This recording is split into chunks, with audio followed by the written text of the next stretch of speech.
আমার আব্বারে আমি নিজের চোখে দেখছি। আমার আব্বার মৃত্যুর সময় আমরা চারদিকে ছিলাম। আমার আব্বার হাতের এখানে এই জায়গার মধ্যে একটা ক্যানালা লাগা ছিল। আমার আব্বারে ডায়ালাইসিস করতে হইতো, কিডনি ডায়ালাইসিস করতে গিয়ে এখানে একটা স্থায়ী ফিস্টুলা লাগায় দিছে। এটা দিয়া ফাইভ মিলাইয়া এরপরে আব্বারে ডায়ালাইসিস করতে হইতো। তো এই আমরা যখন আব্বা অসুস্থ শেষ অবস্থা, ডাক্তার সাহেব বলছে আর হবে না, এখন আর এইটাও কাজ করতেছে না, কিন্তু এটা নড়ে, এটা সারাক্ষণ নড়তো, 24 ঘন্টা আব্বার এটা নড়তো।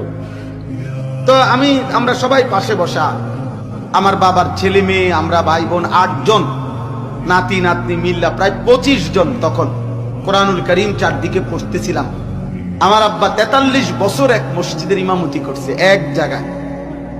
তো আব্বার একটা নাতনি, আমরা ভাই বোনের একজন নাতনি আব্বার, সে তখন শুধু আমফারা শেষ করছে 30 নম্বর পারা। ও বাচ্চা মেয়েটাও মাথায় একটা ওড়না দিয়া দাদার জন্য তখন আমপারাটাই পড়তেছিল। এইভাবে বাবার চারদিকে আমাদের বাসায় কোরআন শরীফ পড়া অবস্থায় হঠাৎ করে আমার বড় বোন বা কেউ একজনের তা আব্বার এই হাতটার এই দিক দিয়ে বসা ছিল, হঠাৎ করে বলি কায়দা দিয়া বলতেছে, ভাই বাবার এটা থাইমা গেছে, বাপ আমার আর নাই, আব্বা ইন্তেকাল করছে। আমার মা তখন কাঁদতেছিলেন।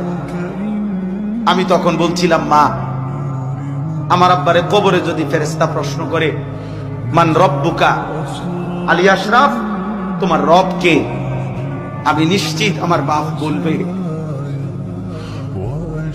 বংশের 25 জনকে এই কিছুক্ষণ আগে যেই মালিকের কোরআন পড়া রাইখা আসছি ফেরেশতা, উনি আমার রব,